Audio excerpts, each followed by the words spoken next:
Let's queer up LGBTQ plus civil rights. Pole star Indya Moore arrested in NYC at Israeli ceasefire rally. Actor Indya Moore and transgender rights activist Cecilia Gentili were among hundreds of people arrested at a New York City rally calling for a ceasefire in Gaza. The demonstration, organized by the anti-Zionist organization Jewish Voice for Peace, took place at Grand Central Station in Manhattan, a tribute to ACT UP's takeover of the transit hub in 1991 to protest the Gulf War. Thousands of protesters filled the station and spilled out into the streets in Midtown Manhattan. Many protesters, including Moore and Gentili, wore black shirts printed with white text reading, "Not in our name," and "Ceasefire now." 335 protesters were arrested, many of whom received summonses for criminal trespass and disorderly conduct. Afterwards, Moore posted on Instagram acknowledging her safety and support for Palestine. She also addressed some of the blowback she has received for voicing explicitly queer and trans support for Palestine. Let Gaza live! Let Gaza live! Let Gaza live! Let Gaza live! My name is Indya Moore.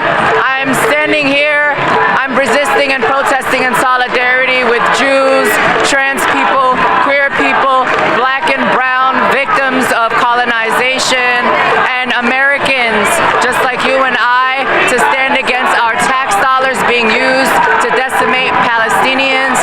And we're standing for peace, we're standing for compassion, and we're standing for self-determinating justice and liberated Palestine. Free Palestine, stop the genocide. Free Palestine.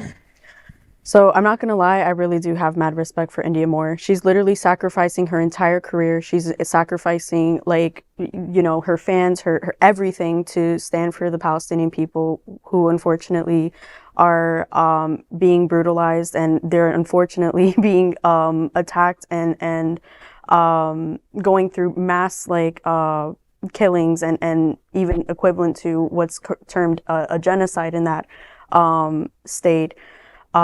Just to, you know, basically speak out for these people who have no voice. And I really have mad respect for that, because, you know, to literally go against like a country, because, you know, generally people are for Israel and for, you know, the war and whatnot, to go against all those voices and to, as a black trans woman, you know, like, dealing with police and protests like that is a really strong move on her part, and I have mad respect for that woman.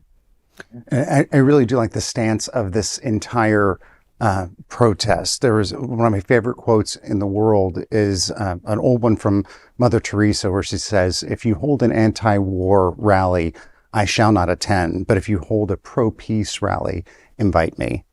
And the message here seemed to be ceasefire and peace.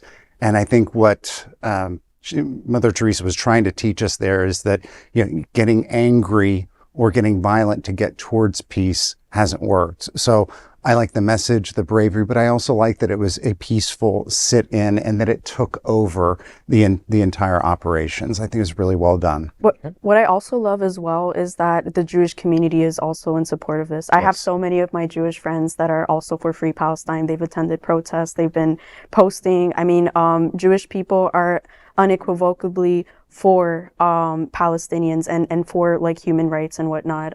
They do believe that Palestinians should have human rights, that they should you know, be free to exist in their state and whatnot. And I like you said, like I really appreciate this protest, because you're right, like it is for a ceasefire. It's to the end of this war, which is causing unnecessary fatalities like everywhere. Not just in Israel and Palestine, but now it's even in other countries too. So, you know, I just want to thank Indya Moore for her support, for going out to the community and giving a voice to the voiceless. It's unfortunately, it's one of those never-ending cycle kinds of things. as soon as you meet violence with violence, you cause more violence. And obviously, Israel has a right to defend itself, and obviously the Palestinian people have a right to live without their human rights being violated. But as you just said, I mean, violence met violence one day, and it's spreading. And we need to spend more time developing things like peace studies programs. I know that that's a small but growing movement in academia. But peace studies programs are really, the idea there is to say, okay, how do we do these things without causing more violence? Because once violence gets involved, shame gets involved, and once they get together, they never part. Yeah, and you can't you can't bring back all those lives. Right. You just can't. You can't snap your finger and be like, poof, like they're back. Like, it's done. Yeah. It's done. Jacob? I feel like we're not getting all the information, so I think any of our opinions are going to be incomplete until we actually know more. I do not necessarily agree nor disagree with this story. I would just like to see an actual, honest, and transparent account of what's going on before I make many decisions myself. Yeah, it's going to be really difficult to find out. Very fair. I've got a couple issues. First, I don't like invoking ACT UP. They were such a movement of their moment. And yes, their legacy, what they taught us is important, but I'm not fond of going down that rabbit hole and using them, even if imitation is a sincere form of flattery. That just kind of strikes me the wrong way. As far as Palestinians, they're victims of Hamas. You know, the Hamas terrorist organization, and that's what they are.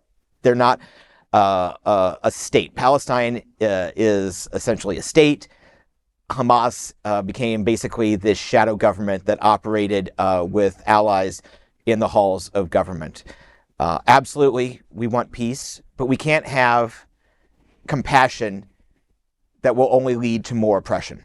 We have to make sure that we have a situation that's workable. And until both sides feel safe, until the Palestinians feel safe to throw off their oppressor robes of Hamas, and until Israel feels safe that it can work with Palestinian organizations and Palestinians' government, we're not going to get anywhere. So we have to find peace, and we have to talk, but we also have to have the stage set for peace as well before we can really go forward. This is much older than just the few weeks that's been going on. This has been going on for decades and centuries. So it's millennia. Like this story is ongoing. It's not going to have a happy ending. It's not going to be quick. It's going to get bloodier. There is no winner in this. There's no good guy. There's only bad, and there are victims.